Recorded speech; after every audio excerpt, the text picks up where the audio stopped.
नमस्कार, ये आकाशवाणी शिमला है।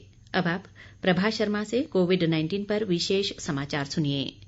हिमाचल दिवस आज प्रदेश भर में हर्षोल्लास के साथ मनाया गया। राज्य स्तरीय समारोह मंडी जिले के पधर में हुआ, जहां मुख्यमंत्री जयराम ठाकुर ने तिरंगा फहराया और परेड की सलामी ली। इस मौके पर उपस्थित लोगों ने कोविड मानकों का पूरी तरह से पालन किया। मुख्यमंत्री ने ऐलान किया कि स्वास्थ्य विभाग के कोरोना योद्धाओं को अप्रैल और मई महीने में 1,500 रुपए की दर से अतिरिक्त मानदेय दिया जाएगा। इसका लाभ तृतीय व चतुर्थ श्रेणी के कर्मचारियों को ही मिलेगा। मुख्यमंत्री ने कहा कि ये कर्मी मरीजों का कोरोना महामारी के दौरान अच्छे से ख्याल रख रहे हैं और ये सभी प्रशंसा के पात्र हैं। जयराम ठाकुर ने इस मौके पर होटल कारोबारियों को राहत का ऐलान किया। उन्होंने इंटरेस्ट सबमिशन स्कीम को 3 महीने बढ़ाने की घोषणा की और बिजली व पानी के डिमांड चार्जेस को भी 2 महीने के लिए स्थगित कर दिया है। प्रदेश में आज अभी तक कोरोना के 383 नए मामले आए हैं, जबकि इस दौरान 566 लोगों ने कोरोना से जंग जीती है। राज्य में कोरोना संक्रमण के मामलों में वृद्धि लगातार जारी है और इनकी संख्या बढ़कर 72,702 हो चुकी है। इनमें से 6,739 सक्रिय मामले हैं, जबकि 64,784 लोग उपचार के बाद ठीक हो गए हैं। राज्य में अभी तक कोरोना से 1,141 लोगों की मृत्यु हो चुकी है। देश भर में अब तक 11 करोड़ 44 लाख से अधिक कोविड टीके लगाए गए। देश में कोरोना महामारी के मामलों में बड़ी तेजी से बढ़ोतरी हो रही है, जिससे कई राज्यों और केंद्र शासित प्रदेशों में सक्रिय रोगियों की संख्या भी बढ़ गई है।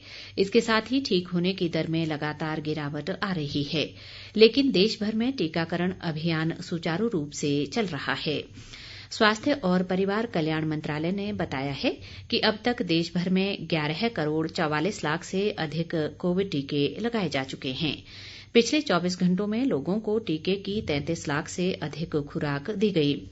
मंत्रालय ने ये भी बताया है कि पिछले 24 घंटों में देश भर में कोविड महामारी के 2 लाख से अधिक नए मामले दर्ज किए गए, जो एक नया रिकॉर्ड है। इसके साथ ही देश भर में महामारी का प्रकोप फैलने के बाद से अब तक 1 करोड़ 40 लाख लोग इसकी चपेट में आ चुके हैं। प्रधानमंत्री नरेंद्र मोदी ने कहा है कि सरकार देश में कोविड के टीकों की पर्याप्त उपलब्धता सुनिश्चित करने के लिए प्रतिबद्ध है। उन्होंने इस बात पर जोर दिया कि भारत सबसे तेज 10 करोड़ टीकाकरण करने वाला देश है।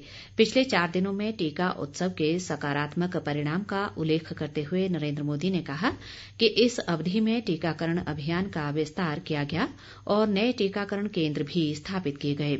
उपराष्ट्रपति की मौजूदगी में प्रधानमंत्री ने कोरोना महामारी का सामना करने को लेकर राज्यपालों और उपराज्यपालों के साथ वीडियो कॉन्फ्रेंस के माध्यम से चर्चा में ये बात कही।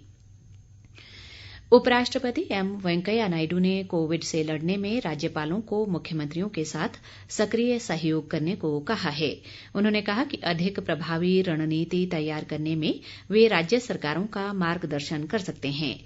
राष्ट्रपति ने प्रधानमंत्री नरेंद्र मोदी की मौजूदगी में कोरोना महामारी का सामना करने को लेकर राज्यपालों और उपराज्यपालों के साथ वीडियो कॉन्फ्रेंसिंग के जरिए बातचीत में ये बात कही। उन्होंने राज्यपालों को राज्य सरकारों के साथ काम करने और इसे जन आंदोलन बनाने का आह्वान किया।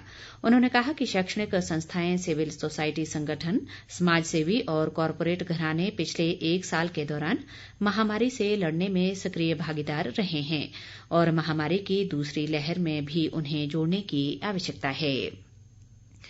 मुख्यमंत्री जयराम ठाकुर ने कहा है कि प्रदेश की सीमा पर लोगों को नहीं रोका जाएगा, लेकिन बाहर से आने वाले लोगों को कल से कोविड नेगेटिव रिपोर्ट लाना अनिवार्य किया गया है। शिमला में कल पत्रकारों से बातचीत में उन्होंने कहा कि बाहर से आने वाले पर्यटकों पर भी अर्थव्यवस्था को देखते हुए रोक नहीं लगाई जाएगी और उन्हें होटल में पहुंचने पर कोविड नेगेटिव रिपोर्ट प्रस्तुत करनी होगी। मुख्यमंत्री ने कहा कि बाहरी राज्यों के लोगों की कोविड रिपोर्ट की जांच व निगरानी के लिए होटल एसोसिएशन और होटल मालिकों को निर्देश दिए गए हैं। इसी के साथ ये समाचार बुलेटिन समाप्त हुआ। नमस्कार।